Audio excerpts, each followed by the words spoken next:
Elmer and the Dragon. Chapter 1. Tangerina. Into the evening sky flew Elmer Elevator over the gentle baby dragon, leaving Wild Island behind forever.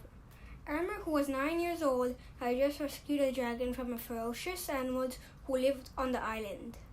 An old alley cat told him how the dragon had been hurt when he fell from the clouds into the island, and how the wild animals had made him the miserable prisoner. Elmer, feeling sorry for the dragon, had also hoping to fly on his back, had sent off to the rescue. Now the dragon was free and happy and grateful, and he said, "Elmer, you're wonderful to come all the way to Wild Island just to rescue me. I'll never be able to thank you enough." "Oh, that's all right," said Elmer. "Flying on your back makes all my trouble worthwhile.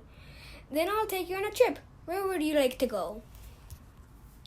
"Everywhere," said Elmer. "The trouble is that I ran away 10 days ago to rescue you, and I guess I ought to be getting home." "Well, at least I can fly you there." "That would be swell," said Elmer, peering over to the dragon's side. "Let's rest tonight down there on Tangerine Island and start the trip tomorrow." "Fine," said the dragon, swooping down and landing beneath the tree on the beach of Tangerina. Elmer slid down and took off his knapsack. "You're beautiful," he said, admiring the dragon's blue and yellow stripes, his red horn and his eyes, his great long tail, and especially his gold-colored wings shining in the faint of the moonlight. "It's very kind of you to say so," said the dragon, suddenly feeling very hungry. "What's there to eat around here?" "Tangerines all over the place," said Elmer, picking one up and peeling it for the dragon. "Pew, pew, what a terrible taste," choked the dragon, spitting out the tangerine as hard as he could. "What do dragons eat?" asked Elmer. "I used to enjoy the skunk cabbages and the ostrich ferns on Wild Island, but I don't see any here," said the dragon, looking anxiously up and down the empty beach. "Maybe you would like some tangerine peels," suggested Elmer. The dragon closed his eyes and carefully bit off a small kernel of a piece of the peel. Then he jumped up, yelling, "Why, they're delicious!" So Elmer and the dragon ate 19 tangerines, Elmer the inside and the dragon the peels. A chilly wind blew along the beach, and the dragon curled his great long tail around the boy to keep him warm. "Good night," said Elmer, resting his head on his knapsack. "I can't wait for the trip home tomorrow." Next morning, as the sun edged over the horizon, the dragon rubbed his eyes, stretched his wing, and yawned. "My, but it's good to be free again. By the way, Elmer, where do you live?"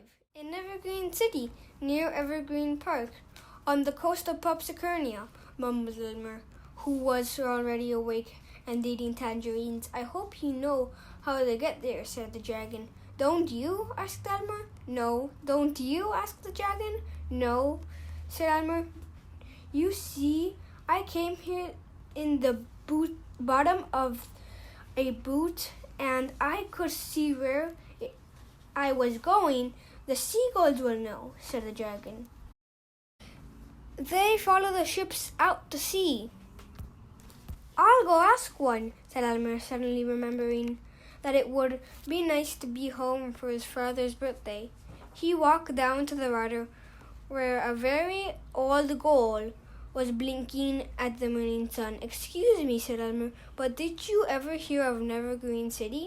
"Of course," croaked the very old gull. "I lived there before.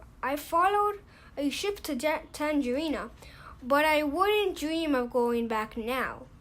"That's very interesting," said Elmer. "But would you know how to go if you did want to?" "Certainly," answered the gull, pointing his right wing toward the ocean. "Just fly in exactly that direction until you could get there." Elmer took out his compass and found that this direction was west-northwest. Is this very far? Far, I should say so. Well, thanks a lot, said Elmer.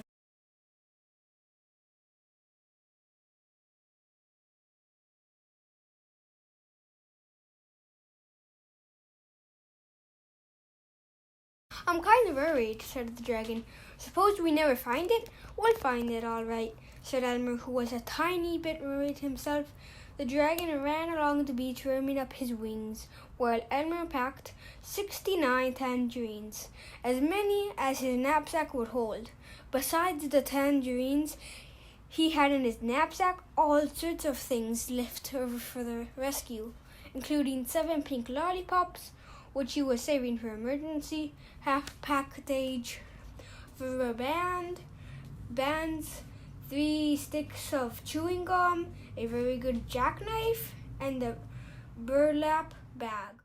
Of course, he kept his compass in his pocket, where it would be handy, and he wore his black rubber boots. Are you ready? Asked Elmer. Jump on, said the dragon. Elmer clambered into the dragon's back and took one last look at Tangerina and the blue and white waves skipping in from the cold ocean into the sandy beach.